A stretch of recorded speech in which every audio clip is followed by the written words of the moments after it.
to this computer. Hey, everybody, this is Ted Check. I'm the Public Information Officer for York County Office of Emergency Management and York County 911. I'm here with Sarah Connolly. Sarah is a former police officer with Baltimore City Police. She was a public information officer for them, and now she crisscrosses the country, training police officers all over the place in the finer points of being a public information officer. She was my instructor for 2 courses, and it was a really, for me, it was a great experience. Both times, I was probably the only person in the room that was not armed, because everybody else was a cop, and then there was me. But nevertheless, a great experience. So, Sarah, thank you so much for taking the time to talk today. No, thank you so much for having me. And I like the fact that you pointed out that you were probably the only person unarmed, because in these classes, we always talk about different perspective. Obviously, first responders, we have a certain point of view, but coming with your background, extensive background that you have in journalism, Mhm. I thought that you had some very valuable insights as well. Oh, well, I appreciate it. That's good to hear. That's good to hear that I actually did do something there of note. Um, yeah, so our audience today is anyone who is a public information officer or maybe interested in becoming one, or is any type of communications individual. They go by many names, as you know. And so what our plans are in York County is to bring a bunch of these folks together into a team and then have them respond um, with whatever incident that might be, whether it's a natural disaster or a major police incident, and have them work as a team, as FEMA would say, as a joint information system in a joint information center. So the system is the framework, and the center is the whatever place they're gathered in. Um, but yeah, so that's who we're speaking to today, and with different levels of experience. Mhm. So I guess I wanted to just kind of give you a scenario, just a general scenario of an incident occurs, and you're called to report to a joint information center, but maybe you don't know everyone who's going to be there. Uh, or maybe you know the one person that invited you that said, "Could you please report?" But you don't know anybody else who's in this group. What do you do at that point when you arrive at the scene? Well, when you arrive at the scene, you find whoever the lead agency is, right? So that you can make that face-to-face contact. One of my favorite lines I stole from a show, it's no longer airing, but it's "How can I help?" Is like one of the best questions that you can ask, because it's "I'm available, I'm here for solutions. What do you need me to do right now?" Because even though you may be a PIO for a certain agency, your job is to help your community, right? So it's like if somebody from another agency maybe isn't there, you can help out with what their needs may have been at that time as well. So it's basic introduction, how can I help? But also, if you have a go bag, right, in your car set with certain things, you should have something that's marking who you are, where you're from, so people can easily look at you. Like we forget names all the time, right? Mhm. But if I can look at your badge or your patch, I can be like, oh wait, that person's from so and so. So you're easily recognizable then as well. Gotcha. Yeah. So whatever shirt you wear regularly, if you do have a uniform of sorts, then wear that, or an ID badge. Mhm. And then you were saying a go bag, so your laptop, a notebook, pens, all of the things related to. Yeah, chargers, all of that stuff. Like even your own extension cord, because we know we're always looking for outlets whenever we Right. go in a room. Um, just thinking ahead of time of certain things you may need for sure. But I also like to talk about you shouldn't be in that position where you don't know people. You should do exactly what your agency is doing with this scenario, right? Like getting together, doing tabletop exercises, Right. meeting and greeting one another to build that relationship with one another so you can help one another out and your community as best as you can. Right. No, that absolutely parallels or makes sense with what I've tried to do so Mhm, far is we every now and then, about every couple months, we try to get together, whoever's available, and discuss things and just have lunch and talk about issues and mhm. things like that. So yeah, I'm trying to familiarize everybody with everyone else. Yeah, And it's a different crew every time, and that's totally understandable. But yeah. yeah, that falls in line with what you're saying. And then the other thing you were talking about with how can I help? It reminds me of just recently we had a big fire you're probably familiar with at J&K Salvage. And Mhm, so about, I don't know whether it was 3 or 4 days in, the feds came to town. mhm, And when they just kind of took over, and that just was the way it was. And so then my role, because initially I was putting out information on our social media, mhm, because our hazmat team was intimately involved in this whole thing.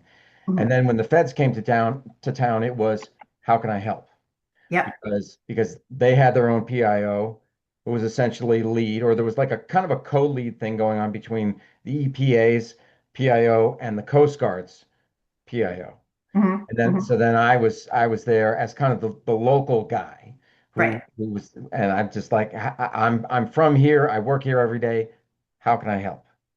Yeah. So that And you that know what your local community needs compared to when the feds come in, they know on a national level, but you know your local people. So, right.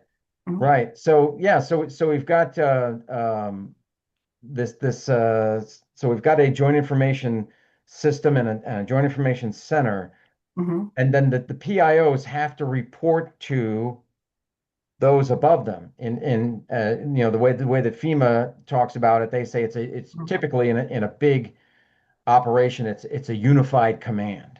Right. So you've got all these agencies that have a stake in it, and they're all making decisions together in a unified way. Mhm. And then you've got the JIC. So how does the communication, we talk about communication, external communication with the public, but there's also got to be this internal communication. How does that all work? Yeah.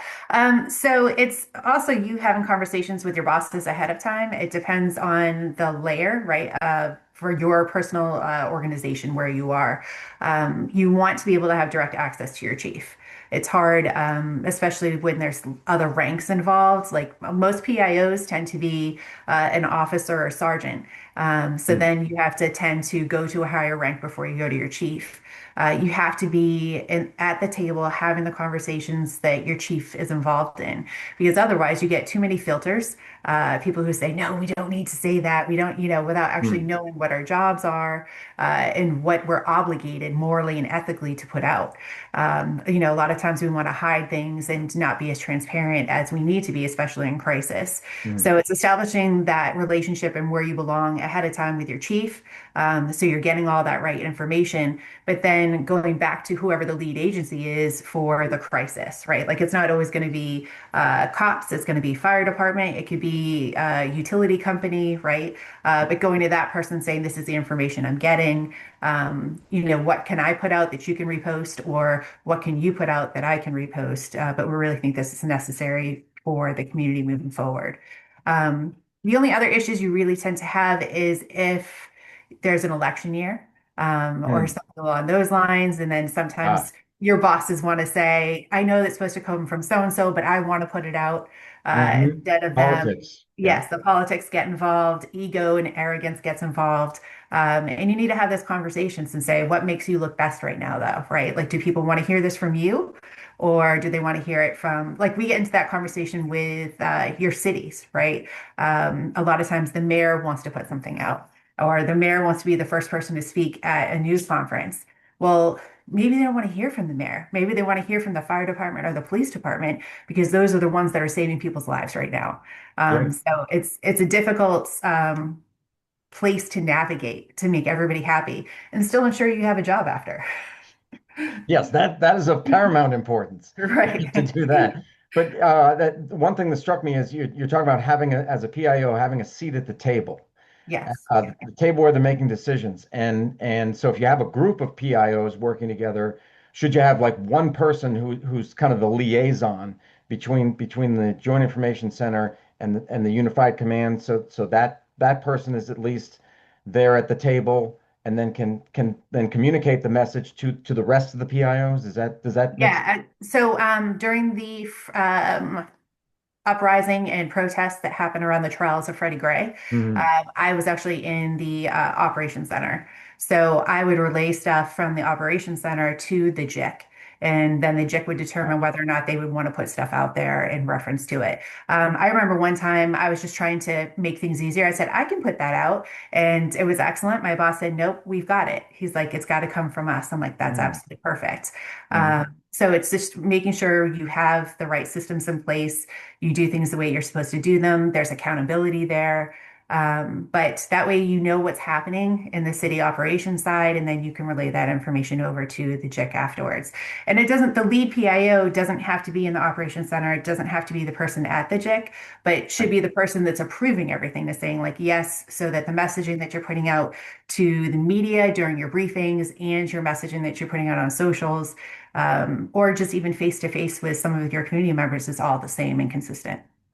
Right. You talk about that and something that happened to me or not to me personally, but what happened in the UPMC memorial officer involved shooting was that a group that, so West York Borough Police, that was Officer Duarte's, that was his department. So Mhm. I feel pretty certain that the chief was involved in the unified command, but the borough itself, I don't, I'm not sure whether they weren't, because what they did was they went rogue and put out a news release very soon after the incident occurred with the officer's name. And I just wasn't sure. Well, everybody was surprised to see it, first of all. Mhm. I was with another PIO, and we were surprised to see it. But also, I mean, we didn't know if the borough had actually contacted everybody in Officer Duarte's family, so that they weren't learning it for the first time by seeing this news release on Facebook. Mhm. Yeah, that happens all of the time, unfortunately, not just a news release. It's important that you have protocols in place and procedures in place ahead of time, especially when there's a line of duty death with this officer. Thinking about the family's going to find out through social media, that his brothers and sisters in blue are going to find out through social media. You absolutely have to have a policy in place on that side to say, under no circumstances can you put out any information about this officer's identification until we put it out officially. And for you to Right. put it out officially, I would say don't put out a news release the day that it happens unless we're at the conclusion of the incident. But especially for officers, I can wait 24 hours before I put the name out, right? I can confirm that there's been a line of duty death. Mhm. But like you said, my daughter lives 4 hours away. My mother lives 8 hours away. I don't have to put my agency, if I die, doesn't have to put out my information after they notify my daughter.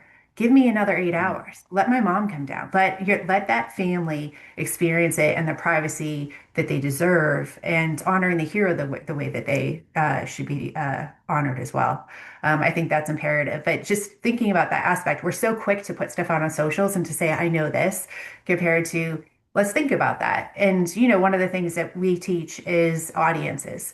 Before you write anything, before you do anything, create an audience list. And for that, the audience list would start with his family, then his family in blue, the people at UPMC, other first responders and second responders. Like just making that list to say, all right, how are we honoring each one of these audience members that are impacted by this incident?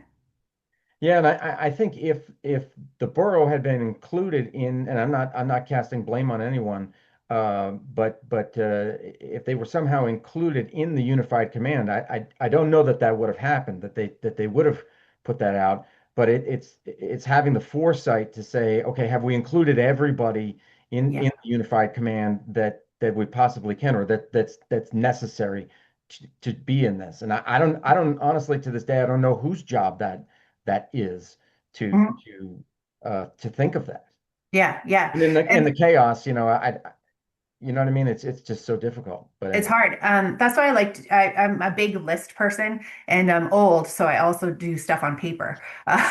me too. Me too.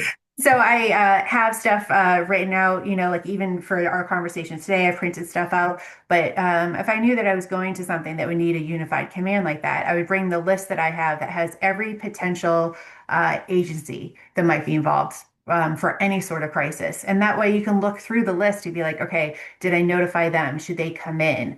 And it can be from Department of Social Services to DPW to Department of Transportation, Mhm. depending on what this is. Uh, if you have that list readily available, you're less likely to forget somebody. And the reason why I know this is because I've done it and I've forgotten people. So, Mhm.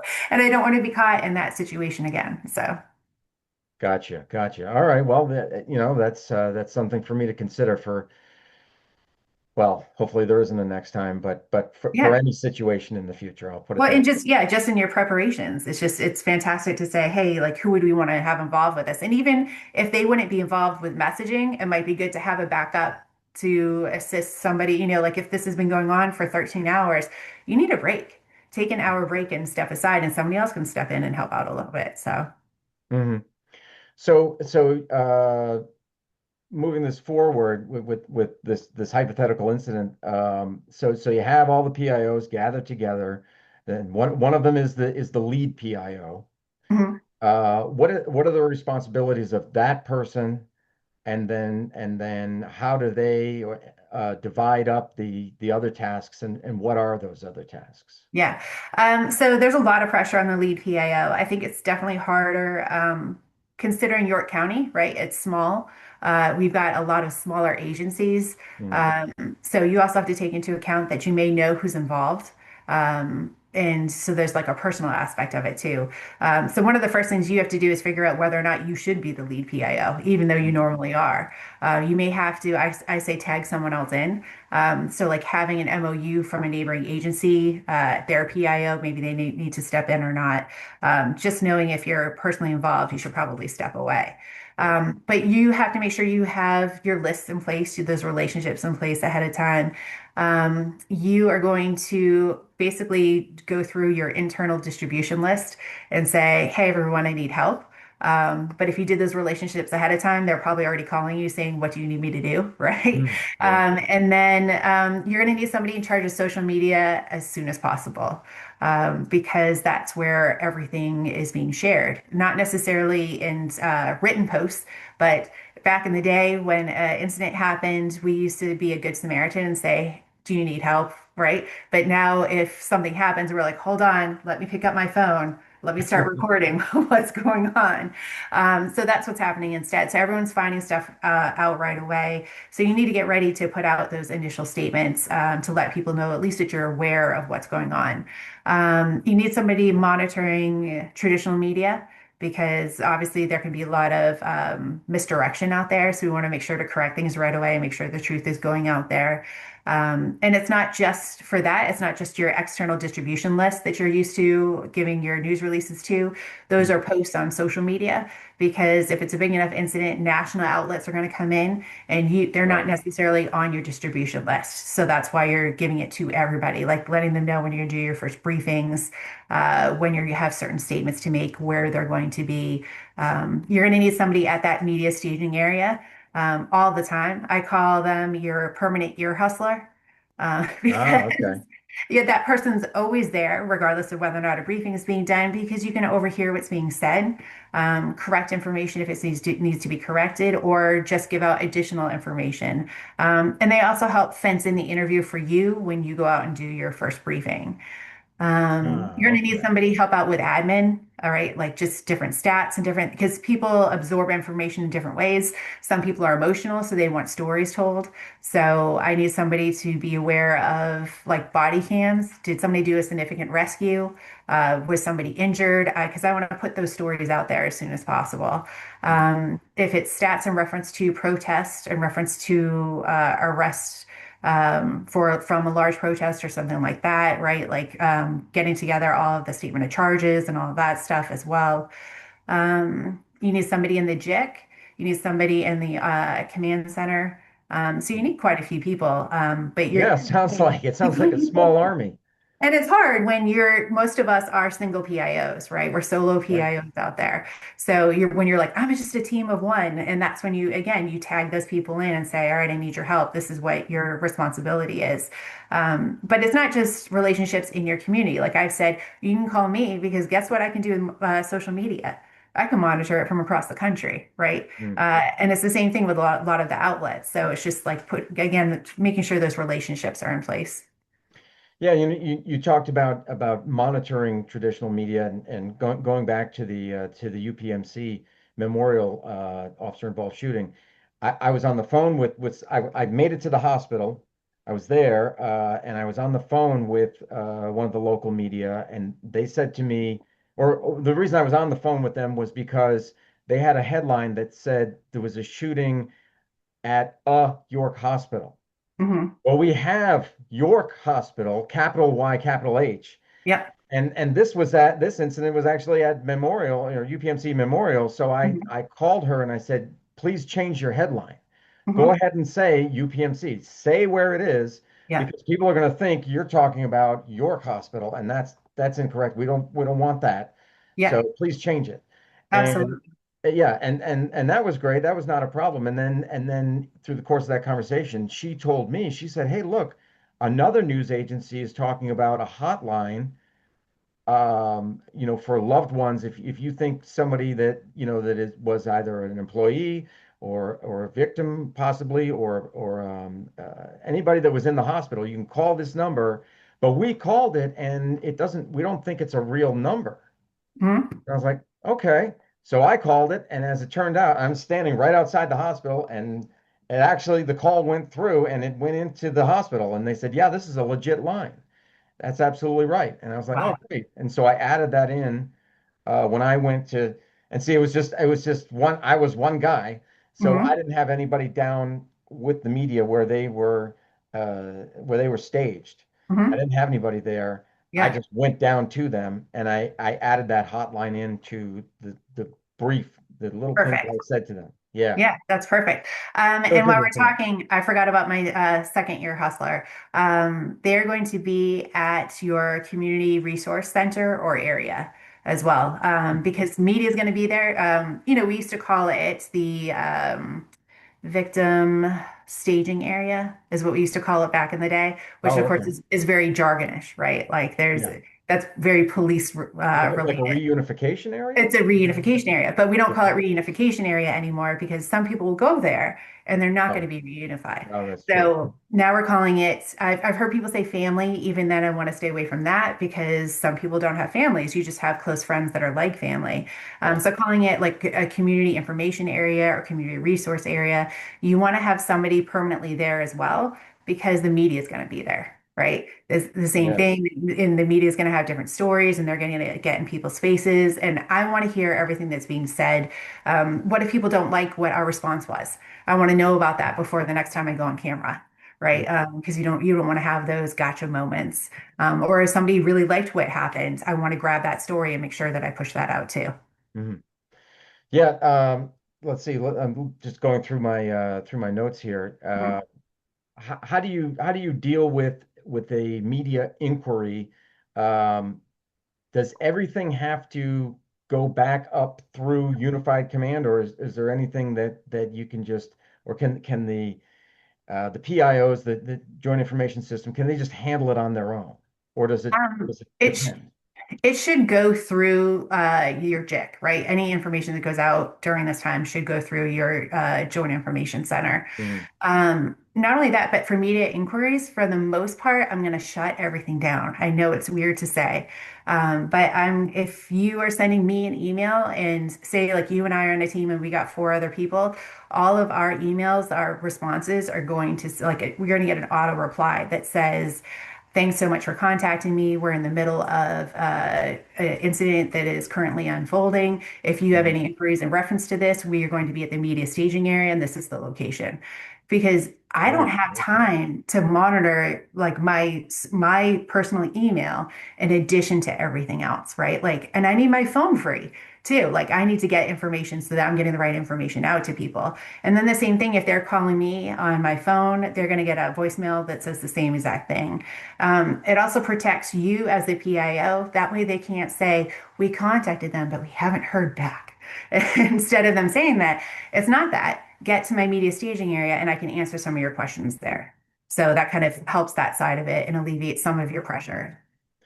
That's very interesting because in both cases, but particularly in the other incident that occurred in last year in 2025, where we had in North Cadorus Township, where we had the three officers who were murdered, I was just inundated.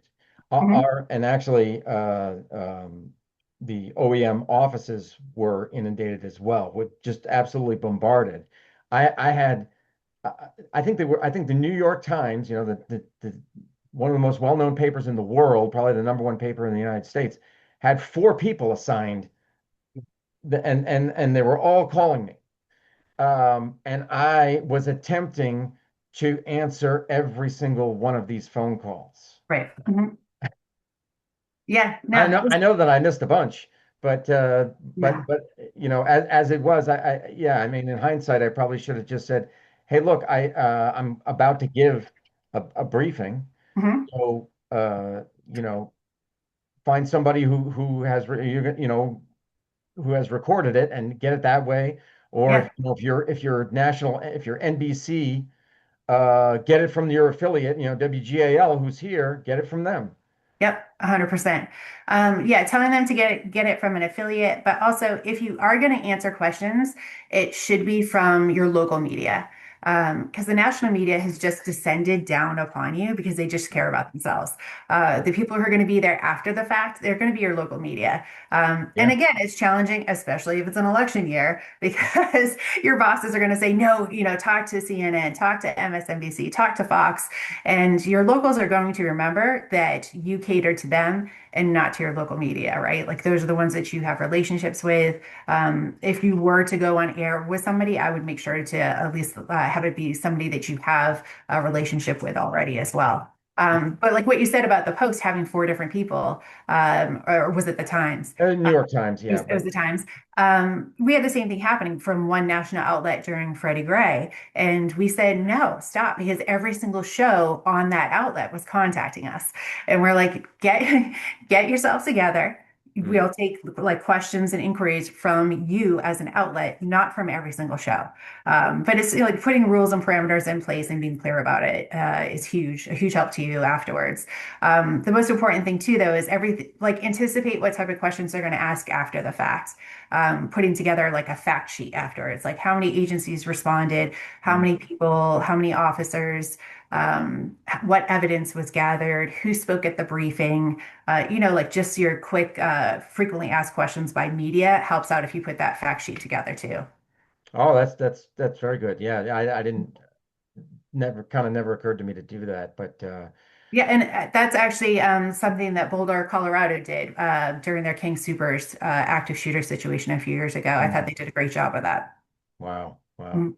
Um, all right, so the incident's going on, and how does it look for the JIC, like the way that the parts are moving together and you know, working together and everything like that? Like how does that look Mhm. as the incident progresses? So, depending on what the incident is, you should have a PIO from each entity sitting at their desk, table, what have you. It should be an open room where you can hear all of the communication that's happening. But whatever agency you're from, when you get information from your Oh, operations team, sorry. it's all right. Uh, when you get information from that team, you should be forwarding that to the lead person at the gym. Um, can I let my dog out? Oh yeah, yeah, Okay. absolutely. Should we hit pause? Otherwise, she'll keep I can barking. see one of them in the background there. All right, hold on. Yeah, yeah. Oop, oop. So yeah, Sarah is doing a great job so far of giving us pointers on what, you know, what's going to be important when we have the Joint Information System, the Joint Information Center at the York Fairgrounds for this upcoming um, full-scale exercise that we're going to do May 16th. So yeah, these are some great things to keep in mind, because whoever's going to be there, because I've been planning this whole thing, I won't be involved at all in the. There she is again. There we go. Yeah, so I was just kind of filling up the time and letting the people know that are going to be watching this, when we have the full-scale exercise on May 16th, Mhm. because I raised my hand for some reason and said, "Yeah, I'll be in charge of planning this whole thing." And apparently, it's supposed to take a year. You're supposed to start it a year out and then do a tabletop in midway and then have the full scale exercise. Well, my Okay. boss is like, "Let's get it done in 6 months." And we're like, "Okay." So yeah, I was the dummy that raised his hand and said, "Yeah, I'll do it." Um, but so I was just letting everybody know, that I won't be involved. I won't be a PIO in the Joint Information System Mhm. because I've been privy to all the information that is going to be thrown at them. Right, Uh, right. But here's the thing. What you're doing is brilliant, right? Because most departments aren't doing this, right? It's we we see what other people are doing. We like to Monday morning quarterback what every other agency, every other city has done, and we don't prepare, right? We're like, oh wow, that was so horrible. We would have done it better, but we don't prepare to do it better. hmm, So the fact that there's even planning involved with this, there's going to be missteps, right? Like we're human. We're going to be like, oh, I wish I thought of this. I wish I thought of that. But yeah. isn't it better to have that here in this manner, in this platform, than to have that happen in real life, Oh, right? So, absolutely. yeah. 100%. Uh, so regardless, I give you a whole bunch of kudos. So, Yeah. Yeah, I mean, yeah, this was just an idea that I don't know I don't know whether it was me or one of my bosses or something, but the idea was the idea germinated, and so we tried to do the best we could and continue to mhm, kind of get people together, and there's people from hospitals that are involved. I've got a guy he retired from policing. Um, Couple of current officers, I believe. And so, yeah, it's just kind of from different disciplines, yeah, but yeah, but they're all in, one way or another, they're in the communications business. right. Hmm. So, and I've encouraged them, hey, try to take something, maybe an independent study, an IS course through FEMA, something like that, to kind of elevate themselves a little bit. But this Right. I think will go a long way, being involved in a full scale exercise. I just did one, or it was a tabletop for Peach Bottom nuclear power station, and so they were throwing these things at me left and right, and I was the only guy in our emergency operations center. I was the only PIO, and so every minute or two, I'm getting another piece of paper handed to me. Hey, how about this? How about this? So Yeah. and then the FEMA course I took for advanced PIO, that was a crucible, because I Hmm. was lead PIO for about a day, because we started it the second half of Thursday and then all of Friday. So all of Friday, I was the lead PIO, and Wow. It's they, so draining too. they put me through it. Yeah, yeah. Yeah. Hey, one of the things they did, I'm hope I'm not giving too much away, but one of the things they did was they had one of our JIS was missing. The guy didn't show up, Mm. because I was commuting, but a lot of them stayed in dorms, and Hmm. so they must have told him, just stay in your dorm. Don't report to the JIC right away. Let's throw a wrench in this. Yeah, yeah, yeah. So I'm looking around, I'm like, okay, where's this guy? Anybody know where this guy is?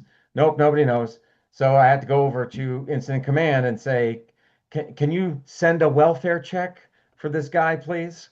Oh, Because he's not here and he should be, So yeah, they that's they really put you through it.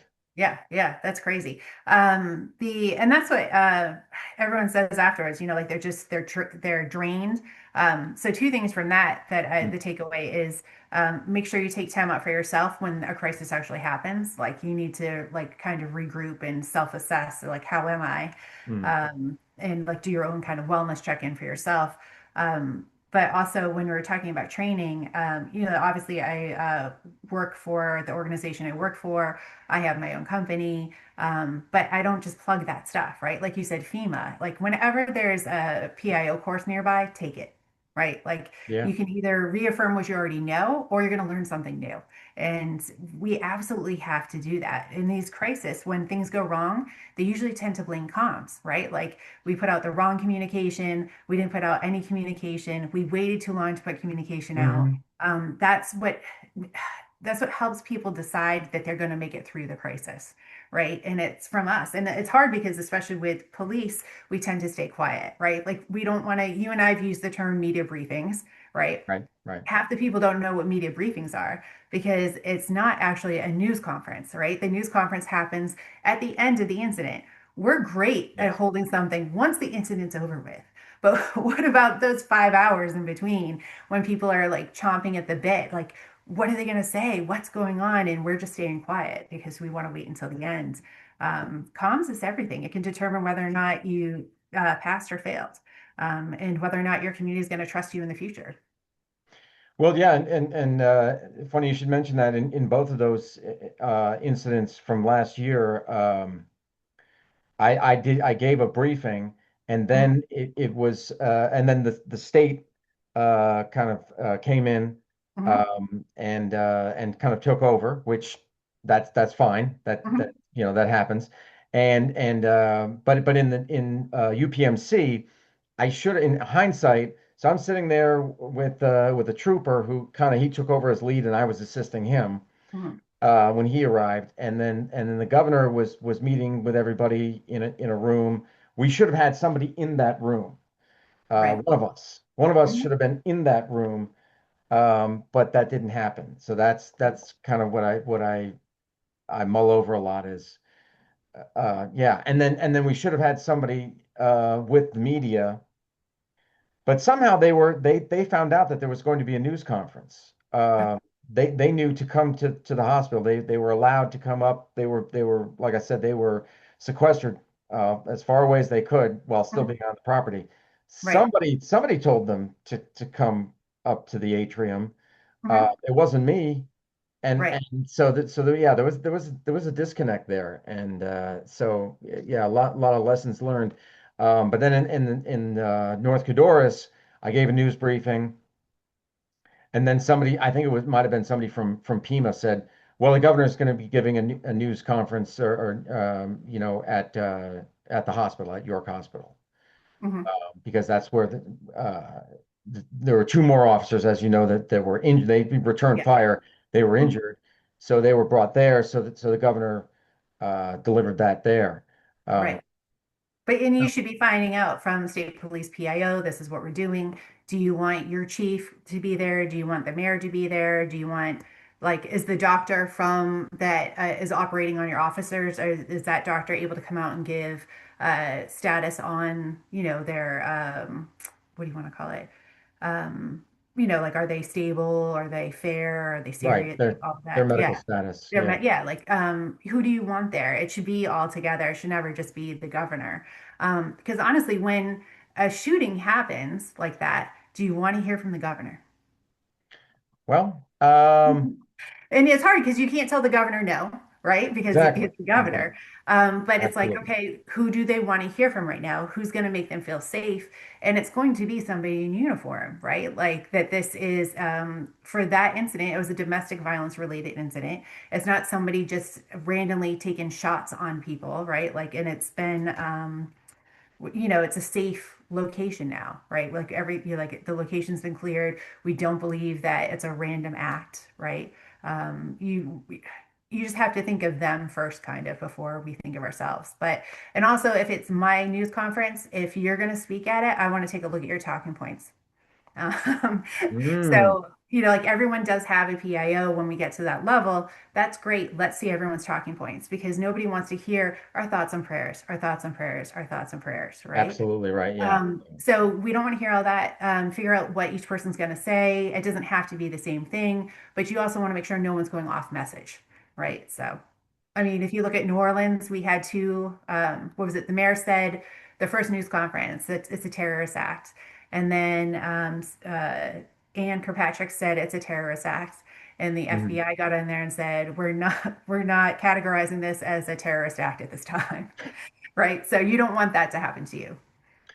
Oh, absolutely. I just thought of something else. So, when do you determine, or how do you determine whether you should have a full-blown news conference, or can you just not get by, but can you just are you okay with putting out news releases, or having a news briefing, where Mhm. it's just a burst of Mhm. information, and then maybe a news release later.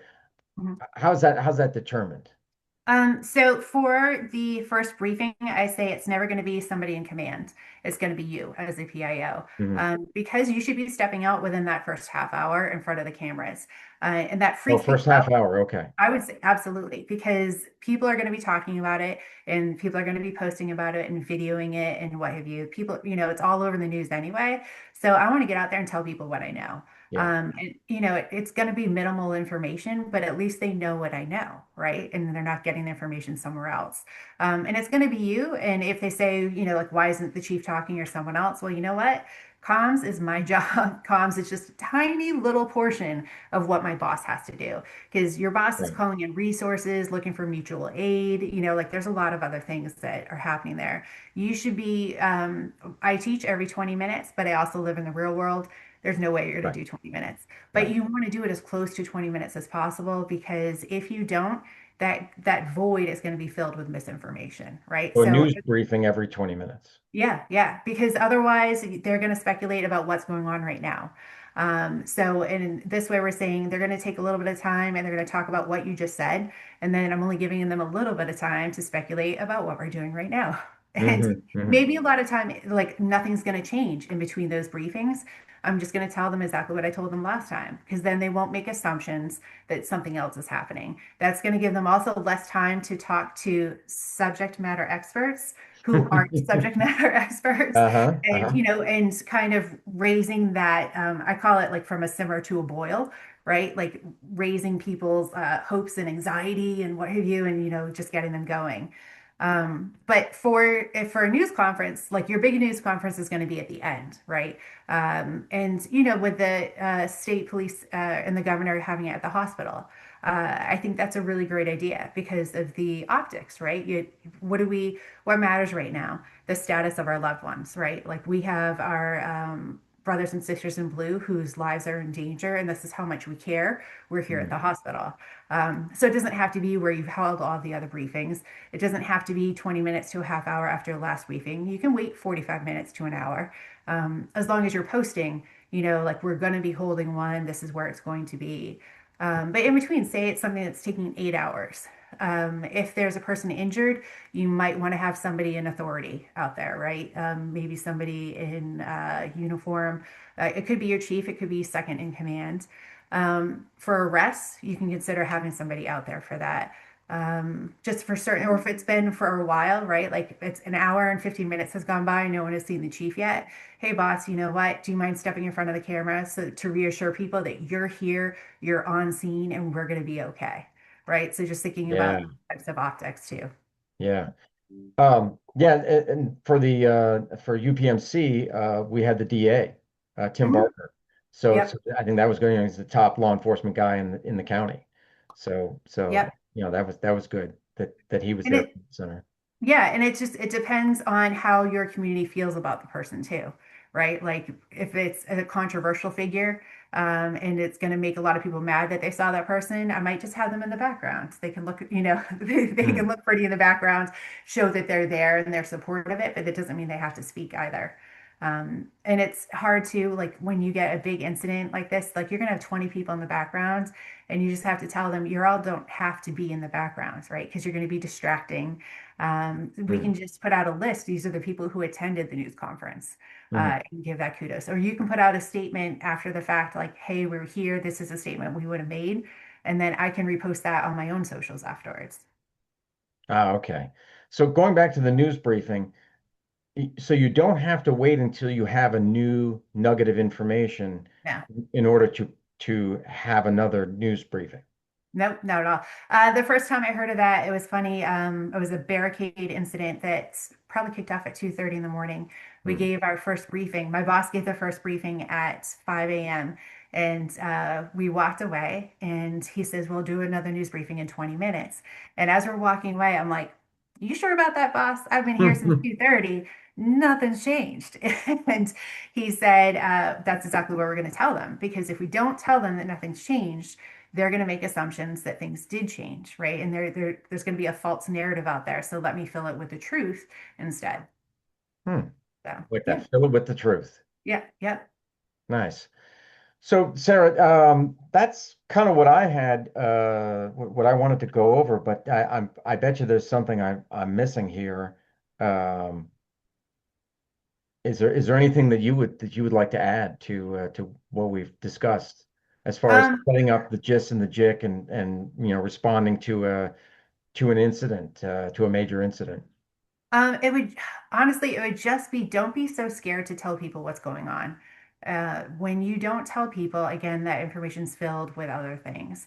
It could just be as much as here are the additional resources, here are the additional agencies that are helping us.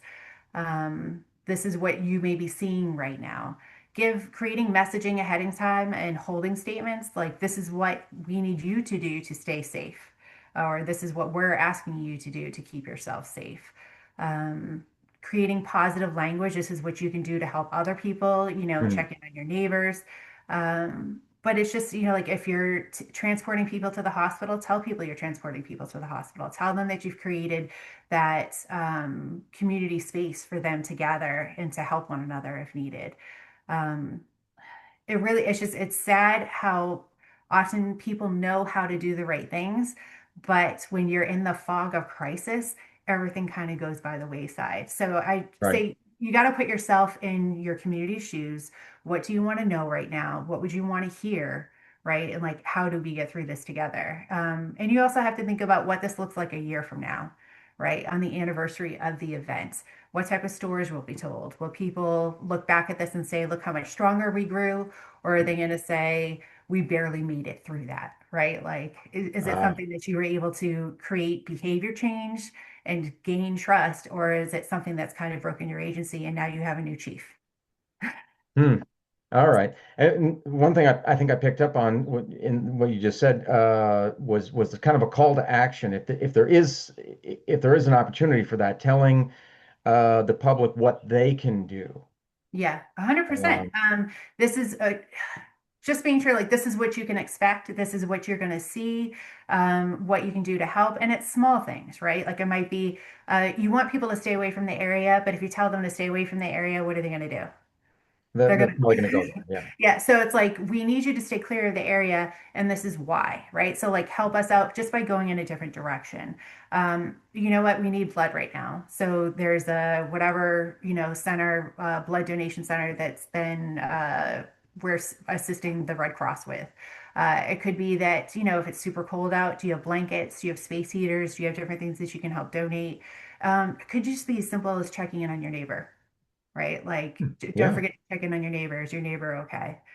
So just some of those small things because people feel helpless and they're just it's good to make them feel like I'm doing something to make it better. And we're also selfish, so it could be I'm doing something to make myself feel better, right? Well, yeah. I mean, that's probably what it boils down to a lot. Yep. So Yeah, 100%. And then the other thing is just making sure that we stay away from our jargon, right? Like make sure our messages are simple, they're clear, they make sense to a fifth grader, right? there you go. Yeah. Absolutely. Yep. Yeah, I think and one of the things with J&K Salvage and I deeply respect the EPA and the Coast Guard, but I think we may have gotten into a little bit of too much of the unified command, Hmm. putting that front and center, and I think most people are like, "What the heck is a unified command?" Yeah. Yeah. Um, I mean, we know what it is, but I don't think that other people, by and large, they don't. Yeah. And if it's a unified command telling them who's there, again, when they're like, oh, all of these resources are being allocated to help me out, like that's Hmm. going to make them feel better because we explained it to them what it actually was. So, Yeah, yeah. So okay, so it's not bad to use that phrase, Just but explain it. just but explain it. Yeah, yeah. Explain what It's it. we're in a generation of why, right? Like back in the day, especially among cops, it was like, I'm telling you to do this, and people said okay. But people don't do that anymore. If I'm telling you to No. do this, the response is why. So tell Yeah, them oh, the yeah. why. Tell them the why, like answer those questions ahead of time. And you might think like it's kind of silly that I'm putting this out there, but the fact that you're putting out information means they're going to stay with you too, right? Mhm. So why not take advantage of that? Makes sense. Makes sense. Mhm. Well, Sarah, thank you so much for your time. I really appreciate it, No, and my pleasure. hopefully, the folks that are watching this will get a lot out of it too, and it'll help prepare them for what's coming in a little over a month. Yeah, seeing here it's the 12th, That's so May 16th. Yeah, that's when it's going to happen. So, That's fantastic. I tell everyone I'm like Pavlov's dog when it comes to crisis. I start salivating because I love it. So I'm looking forward hmm. to hearing how this goes. All right. Yeah, we'll keep you informed for sure. Very good. Thank you so much. Thanks. Bye bye.